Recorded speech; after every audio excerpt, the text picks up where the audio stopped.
जय Hind. GS study एसिस्टी में आपका स्वागत है। दोस्तों, आज हम पढ़ेंगे UP triple S C NM महिला स्वास्थ्य कार्यकर्ता के लिए महत्वपूर्ण बहुविकल्पीय प्रश्नों को। महिला स्वास्थ्य कार्यकर्ता की ये हमारी 26वीं क्लास होगी, जिसमें सारे क्वेश्चन हमारे कैसे होंगे, बहुविकल्पी होंगे। तो आप लोग क्लास में बने रहिए और एक एक क्वेश्चन को ध्यान से सुनते चलिए, देखते चलिए। क्या दोस्तों, एक एक क्वेश्चन को ध्यान से सुनते चलिए और देखते चलिए। जिस भी क्वेश्चन का आंसर आ रहा है तुरंत कमेंट बॉक्स में हमको बताते भी चलिए। और लास्ट में अपना स्कोर हमको जरूर बताएगा कि आप लोगों का स्कोर कितना गया है। इससे ये पता चलेगी कि आप लोगों की तैयारी अभी कितनी हुई है और अभी कितनी करनी चाहिए। ठीक ना। आप लोग अपना स्कोर गिनते रहिएगा, आप लोग खुद पता चल जाएगा कि मेरा कितना सही हो रहा है, अभी हमको लोग कितना मेहनत करना चाहिए। और हमको कमेंट बॉक्स में वही बताइएगा भी। ठीक ना। तो जो भी बहनें हमारे चैनल पर अगर पहली बार आई हैं तो चैनल को ईमानदारी से सब्सक्राइब कर लें। जब तक कि आपका एग्जाम नहीं हो जाता है तब तक के लिए सब्सक्राइब कीजिए। जैसे ही एग्जाम आपका हो जाएगा आके अनसब्सक्राइब मार दीजिएगा, कोई दिक्कत नहीं। आज के मोटिवेशन के साथ इस क्लास को हम लोग शुरू करेंगे। चलिए देखते हैं आज का मोटिवेशन क्या है। तो आज का मोटिवेशन हमारा है कि आपका जन्म सिर्फ दिन काटने के लिए नहीं हुआ है। आपका जन्म सिर्फ दिन काटने के लिए नहीं हुआ है, बल्कि आपका जन्म कुछ महान कार्य करने के लिए हुआ है। तो आप लोग खूब मेहनत कीजिए, जी जान लगा दीजिए, रात दिन एक कर दीजिए। 1 महीना 30 दिन नियर अबाउट आप लोगों के पास बचा है। खूब मेहनत कीजिए, रात दिन एक करके खूब पढ़ाई कीजिए। ठीक ना। परीक्षा निकल जाएगा। चलिए देर न करते हुए क्लास को शुरू करते हैं और देखते हैं कि हमारा पहला क्वेश्चन क्या दिया है। तो हमारा पहला क्वेश्चन दिया है क्वेश्चन नंबर 1। क्वेश्चन नंबर 1 पढ़िए क्या दिया है। गर्भ में शिशु की हलचल किस सप्ताह के मध्य महसूस की जाती है। क्वेश्चन एक बार और पढ़िए कि गर्भ में शिशु की हलचल किस सप्ताह के मध्य महसूस की जाती है। तो किस सप्ताह के मध्य महसूस की जाती है। क्या 22 से 25 सप्ताह के मध्य, या 18 से 20 सप्ताह, या 16 से 18 सप्ताह, या 12 से 18 सप्ताह। तो पहले का हमारा राइट आंसर क्या हो जाएगा। गर्भ में शिशु की हलचल जो महसूस की जाती है वो 18 से 20 सप्ताह के मध्य महसूस की जाती है, इसलिए हमारा राइट आंसर होगा पहले का ऑप्शन नंबर बी। ठीक, इसी तरह से हम अगला क्वेश्चन देखेंगे कि अगला क्वेश्चन क्या दिया है। Question number 2। क्वेश्चन नंबर 2 पढ़िए। यूनिसेफ ना का मुख्यालय कहाँ स्थित है। यूनिसेफ का मुख्यालय कहाँ स्थित है, बताइए जल्दी से। न्यूयॉर्क में, जिनेवा में, वाशिंगटन में, नई दिल्ली में। तो यूनिसेफ का जो मुख्यालय स्थित है वो न्यूयॉर्क में है। कहाँ है, न्यूयॉर्क में। तो हमारा राइट आंसर क्या हो जाएगा दूसरे का ऑप्शन नंबर ए। क्या होगा, ऑप्शन नंबर ए। आप लोग कमेंट करके हमको बताइए कि WHO का मुख्यालय कहाँ है। WHO का मुख्यालय कहाँ है, कमेंट करके हमको बताइएगा। चलिए देर न करते हुए अगला क्वेश्चन देखते हैं कि अगला क्वेश्चन हमारा क्या दिया। Question number 3। क्वेश्चन नंबर 3 क्या दिया है।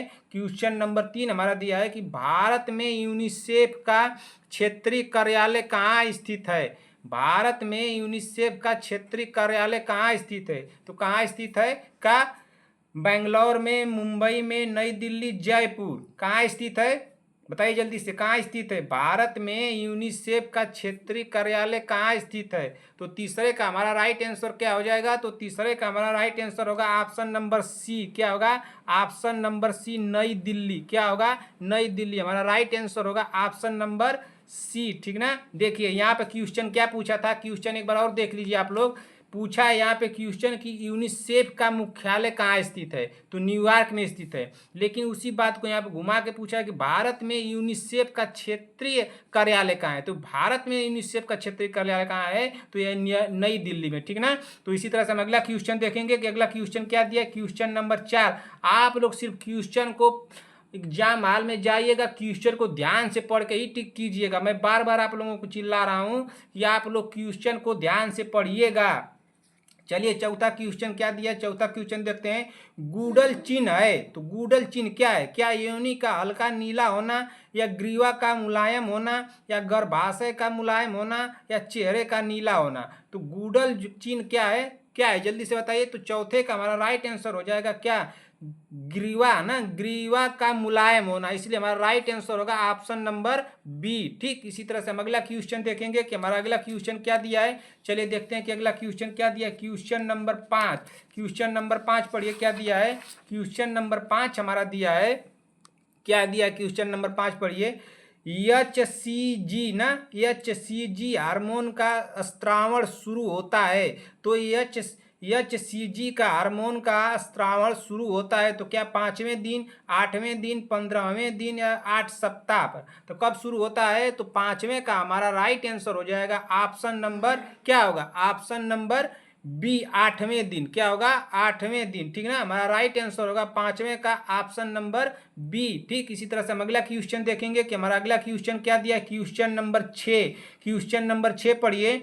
निम्न में से कौन सा वसा में घुलनशील विटामिन नहीं है? निम्न में से कौन सा वसा में घुलनशील विटामिन नहीं है? तो कौन सा नहीं है घुलनशील विटामिन वसा में? क्या vitamin A, vitamin D, vitamin C या विटामिन ई? तो हमारा राइट आंसर 6वें का क्या हो जाएगा? तो जो वसा में घुलनशील विटामिन नहीं है वो विटामिन सी होती है। तो इसलिए हमारा राइट आंसर होगा ऑप्शन नंबर सी। क्या होगा? ऑप्शन नंबर सी हमारा राइट आंसर होगा। ठीक, इसी तरह से हम अगला क्वेश्चन देखेंगे कि अगला क्वेश्चन क्या दिया है। क्वेश्चन नंबर 7, क्वेश्चन नंबर 7 पढ़िए क्या दिया है। क्वेश्चन नंबर 7 हमारा दिया है कि प्राथमिक स्वास्थ्य देखभाल ढांचे में कौन कौन से स्वास्थ्य संस्थान आते हैं?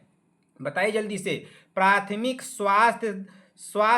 प्राथमिक स्वास्थ्य देखभाल ढांचे में कौन कौन से स्वास्थ्य संस्थान आते हैं? क्या उप स्वास्थ्य केंद्र एवं प्राथमिक स्वास्थ्य केंद्र आते हैं, या सामुदायिक स्वास्थ्य केंद्र एवं जिला चिकित्सालय आते हैं, या मेडिकल कॉलेज आते हैं, या प्राइवेट अस्पताल आते हैं? तो हमारा 7वें का हमारा राइट आंसर क्या हो जाएगा? तो प्राथमिक स्वास्थ्य देखभाल ढांचे में जो आते हैं उप स्वास्थ्य केंद्र एवं प्राथमिक स्वास्थ्य केंद्र आते हैं। इसलिए हमारा 7वें का राइट आंसर होगा ऑप्शन नंबर ए। क्या होगा? 7वें का ऑप्शन नंबर ए। ठीक, इसी तरह से हम अगला क्वेश्चन देखेंगे कि अगला क्वेश्चन क्या दिया है। क्वेश्चन नंबर 8, क्वेश्चन नंबर 8 पढ़िए क्या दिया है। क्वेश्चन नंबर 8 हमारा दिया है कि 2011 की जनगणना के अनुसार किस राज्य में सबसे कम बाल लिंगानुपात है? 2011 की जनगणना के अनुसार किस राज्य में सबसे कम बाल लिंगानुपात है? तो किस राज्य में है? क्या अरुणाचल प्रदेश में है, राजस्थान में है, या केरल में, या हरियाणा में? तो 8वें का हमारा राइट आंसर क्या हो जाएगा? तो 2011 की जनगणना के अनुसार जो राज्य में सबसे कम बाल लिंगानुपात है वो हरियाणा में है। तो इसलिए हमारा राइट आंसर क्या हो जाएगा? तो हमारा राइट आंसर होगा 8वें का ऑप्शन नंबर डी। ठीक, इसी तरह से हम अगला क्वेश्चन देखेंगे कि हमारा अगला क्वेश्चन क्या दिया है। चलिए देखते हैं कि अगला क्वेश्चन क्या दिया है। क्वेश्चन नंबर 9, क्वेश्चन नंबर 9 पढ़िए क्या दिया है। क्वेश्चन नंबर 9 हमारा दिया है कि बार्थोलिनाइटिस ना, बार्थोलिनाइटिस है ना एक ना, बार्थोलिनाइटिस है एक। तो क्या है? क्या मादा के जनन तंत्र में एक विकार है, या नर के जनन तंत्र में एक विकार है, या मादा एवं नर दोनों के जनन तंत्र में विकार है, या विकार नहीं है? तो बार्थोलिनाइट्स जो है ये क्या है? तो लीनाइट्स जो है ये क्या है? मादा के जनन तंत्र में एक विकार है। इसलिए हमारा राइट आंसर होगा 9वें का ऑप्शन नंबर ए। ठीक, इसी तरह से अब अगला क्वेश्चन देखेंगे कि अगला क्वेश्चन क्या दिया है। क्वेश्चन नंबर 10, क्वेश्चन नंबर 10 पढ़िए क्या दिया है। क्वेश्चन नंबर 10 हमारा दिया है कि राष्ट्रीय प्रोग्राम ना RNTCP किस बीमारी के नियंत्रण एवं बचाव के लिए चलाया जा रहा है? तो किसके बचाव के लिए चलाया जा रहा है? बताइए जल्दी से। राष्ट्रीय प्रोग्राम RNTCP किस बीमारी के नियंत्रण एवं बचाव के लिए चलाया जा रहा है? तो किसके लिए चलाया जा रहा है? क्या टीबी के लिए, या लेप्रोसी के लिए, या मलेरिया के लिए, राइनो वायरस के लिए? तो किसके लिए चलाया जा रहा है? तो 10वें का हमारा राइट आंसर हो जाएगा ऑप्शन नंबर ए, टीबी के लिए चलाया जा रहा है। किसके लिए चलाया जा रहा है? टीबी के लिए। ठीक ना, तो हमारा राइट आंसर होगा ऑप्शन नंबर ए। अब मान लीजिए ऑप्शन चेंज कर देगा, यहीं पर कर देगा क्षय। क्या कर देगा? क्षय रोग ना। तो क्षय रोग का भी नाम यही होता है। कहीं पे कर देगा तपेदिक ना, तपेदिक। तो इससे भी घबराइएगा मत। कहीं कर देगा ट्यूबरक्लोसिस ना, ट्यूबरक्लोसिस क्लोसिस ना, तो ट्यूबरक्लोसिस भी कर दे तो इससे भी आप लोग घबराइएगा मत। ठीक ना, यही ऑप्शन बस चेंज कर देगा। चलिए देखते हैं अगला क्वेश्चन। अगला क्वेश्चन क्या दिया है। क्वेश्चन नंबर 11, क्वेश्चन नंबर 11 पढ़िए क्या दिया है। क्वेश्चन नंबर 11 हमारा दिया है, पढ़िए क्वेश्चन नंबर 11 क्या दिया है। दूषित भोजन से फैलने वाली बीमारियों का सबसे सामान्य लक्षण क्या है? दूषित भोजन से फैलने वाली बीमारियों का सबसे सामान्य लक्षण क्या है? क्या सिर दर्द है, दस्त लगना है, या चमड़ी पर चकत्ते बनना, या चक्कर आना? तो ग्रामे का हमारा राइट आंसर क्या हो जाएगा? तो दूषित भोजन से फैलने वाली जो बीमारी है वो दस्त लगना होता है ना, तो हमारा राइट आंसर क्या हो जाएगा? ग्रामे का ऑप्शन नंबर बी ना। इसी तरह से हम अगला क्वेश्चन देखेंगे कि अगला क्वेश्चन क्या दिया। क्वेश्चन नंबर 12, क्वेश्चन नंबर 12 पढ़िए क्या दिया है कि दूषित जल एवं भोजन से कौन सी बीमारी हो सकती है? बताइए जल्दी से। दूषित जल एवं भोजन से कौन सी बीमारी हो सकती है? तो कौन सी बीमारी हो सकती है? क्या हेपेटाइटिस बी हो सकती है, या हेपेटाइटिस ए हो सकती है, या हेपेटाइटिस सी हो सकती है, या लीवर सिरोसिस हो सकती है? तो हमारा राइट आंसर क्या हो जाएगा 12वें का? तो दूषित जल एवं भोजन से होने वाली जो बीमारी है वो कौन सी है? तो हेपेटाइटिस ए है। तो इसलिए हमारा राइट आंसर होगा ऑप्शन नंबर बी। क्या होगा? Option number B, hepatitis A होता है, ठीक ना। इसलिए हमारा राइट आंसर हो जाएगा 12वें का ऑप्शन नंबर बी। ठीक, इसी तरह से अगला क्वेश्चन देखेंगे कि अगला क्वेश्चन क्या दिया है। क्वेश्चन नंबर 13, क्वेश्चन नंबर 13 पढ़िए क्या दिया है। क्वेश्चन नंबर 13 हमारा दिया है आईसीडीएस की शुरुआत किस वर्ष हुई ना?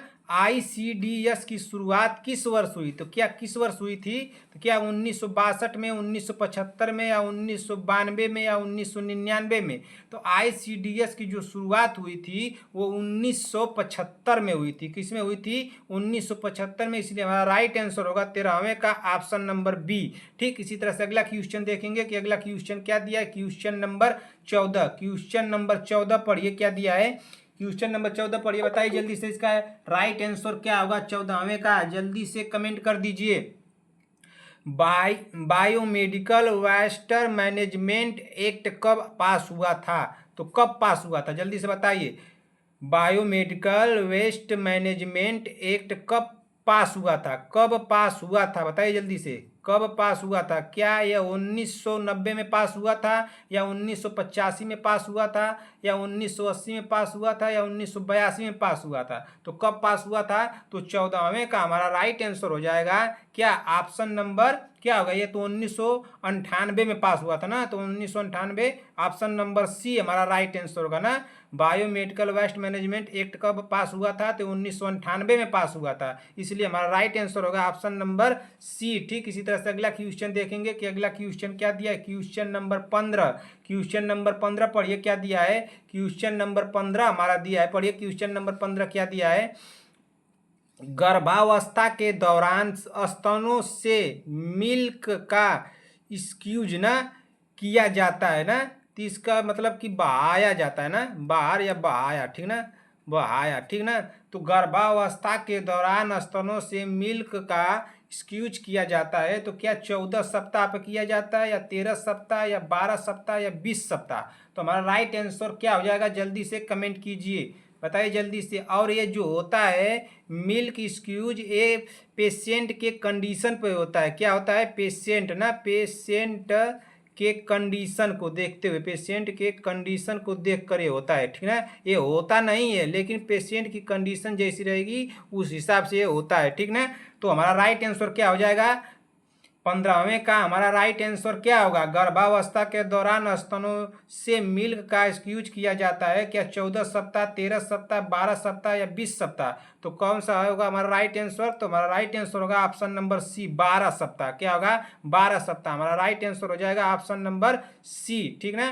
तो दोस्तों इसी क्वेश्चन के साथ इस क्लास को हम लोग समाप्त करते हैं। क्लास आप लोगों को कैसी लगी? अगर क्लास आप लोगों को अच्छी लगी हो तो एक लाइक कीजिएगा, अपने दोस्तों में, भाई बहनों में इसको शेयर भी कीजिएगा। और जो भी बहनें हमारे चैनल पर अगर पहली बार आई हैं तो चैनल को ईमानदारी से आप लोग सब्सक्राइब कर लीजिए। जब तक कि आप लोगों का एग्जाम नहीं होता है तब तक के लिए सब्सक्राइब कीजिए। जैसे एग्जाम आप लोगों का निकल जाएगा, एग्जाम हाल से आके निकलते ही तुरंत आके अनसब्सक्राइब मार दीजिएगा, मुझे कोई दिक्कत नहीं। मैं बस इसलिए परेशान हूँ कि आप लोगों का एग्जाम हो जाए और अच्छी तरह से हो जाए, ठीक ना। कमेंट बॉक्स में अपना स्कोर जरूर बताइएगा कि आप लोगों का स्कोर कितना गया है, ठीक ना।